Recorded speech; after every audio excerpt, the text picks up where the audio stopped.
नमस्ते बच्चों, BK Praveen Desale channel में आपका स्वागत है। इस चैनल पर 5वीं कक्षा से 10वीं कक्षा तक मैथमेटिक्स सहित और सब्जेक्ट के वीडियो अपलोड कर रहे हैं, तो बच्चों चैनल को ज़रूर सब्सक्राइब करो। बच्चों, आज हम कक्षा 9वीं विषय हिंदी पाठ क्रमांक 11 निर्माणों के पावन युग में इस कविता के स्वाध्याय का अध्ययन करेंगे। पाठ के आंगन में प्रश्न 1, सूचना के अनुसार कृतियां कीजिए। क, निर्माणों के पावन युग में हम इसे न भूलें। 1, वसुधा का कल्याण। 2, नूतन अनुसंधान। 3, संस्कृति का सम्मान।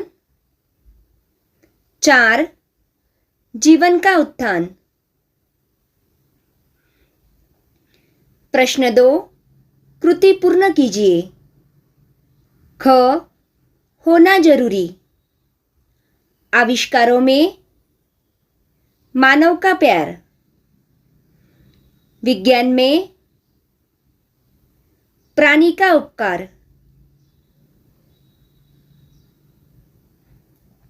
अगला प्रश्न है भाषा बिंदु। निम्न शब्दों के अर्थ शब्दकोश की सहायता से ढूंढिए तथा उचित शब्द रिक्त स्थानों में लिखिए। 1, आर्यभट्ट ने शून्य की डैश डैश की। दिए गए शब्द खोज, अनुसंधान, आविष्कार। उत्तर खोज। आर्यभट्ट ने शून्य की खोज की। 2, प्रगति के लिए आपसी डैश डैश आवश्यक है। दिए गए शब्द ईर्ष्या, भागदौड़, स्पर्धा। उत्तर स्पर्धा। प्रगति के लिए आपसी स्पर्धा आवश्यक है। 3, कार्यक्रम को शुरू करने के लिए अध्यक्ष महोदय की डैश डैश चाहिए। दिए गए शब्द अनुमति, आज्ञा, आदेश। उत्तर अनुमति।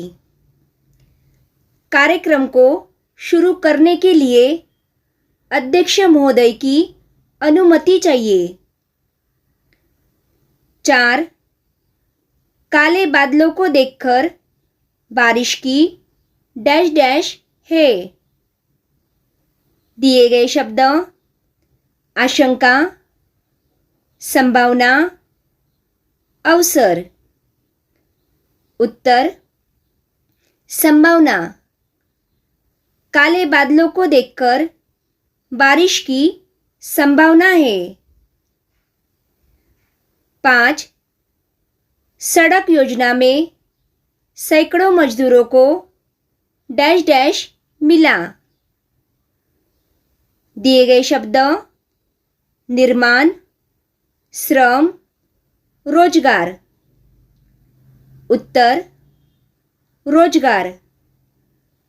सड़क योजना में सैकड़ों मजदूरों को रोजगार मिला।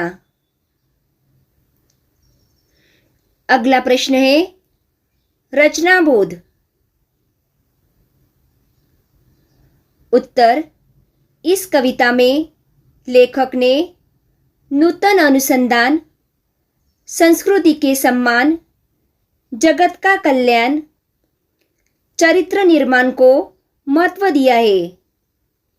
मनुष्य के चरित्र निर्माण में विज्ञान, शिक्षा, नए नए आविष्कारों इत्यादि की सार्थकता निहित है।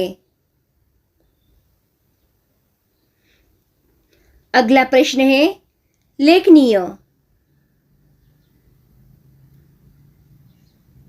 देश हित के लिए आप क्या करते हैं, लिखिए। उत्तर, मैं अपने देश के प्रति पूरी तरह वफादार हूँ। देश के उज्जवल भविष्य के लिए हम सब नागरिकों को अपने कर्तव्यों का पालन करना चाहिए। यही अपने देश के प्रति सम्मान प्रदर्शित करना होगा। एक देश गरीब, विकासशील या प्रजातांत्रिक है तो यह सब कुछ उस देश के नागरिकों पर निर्भर करता है। मैं भारत का नागरिक होने के नाते अपने सभी कर्तव्यों जैसे मतदान, स्वच्छता, देश की एकता को बनाए रखने में सहयोग देना, सार्वजनिक संपत्ति का सदुपयोग, आपातकालीन परिस्थिति में एक दूसरे की मदद करना इत्यादि का पालन करता हूँ। इसके अलावा मैं अपने आसपास के लोगों को देश हित में अपने अपने कर्तव्यों का पालन करने के लिए जागरूक करता हूँ। अगला प्रश्न है कल्पना पल्लवन।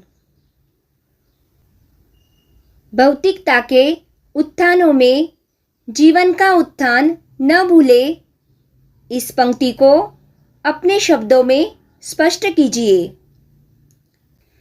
उत्तर, वर्तमान युग के लोगों में प्रेम, भाईचारा, सहानुभूति, दया, ममता आदि भाव निरंतर लुप्त होते जा रहे हैं।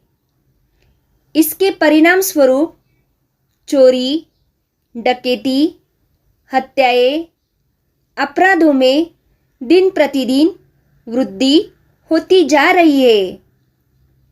आज लोगों को सिर्फ अपनी सुख सुविधा की चिंता है।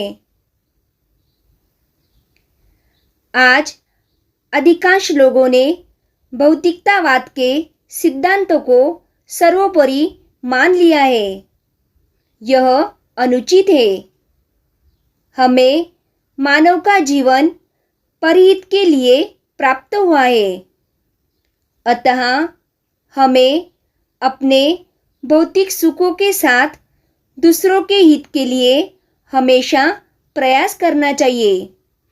हमें भौतिकता के उत्थान अर्थात विकास के दौरान अपने जीवन मूल्यों को नहीं भूलना चाहिए। तो बच्चों, आज हमने निर्माणों के पावन युग में इस कविता के स्वाध्याय का अध्ययन किया। Thank you.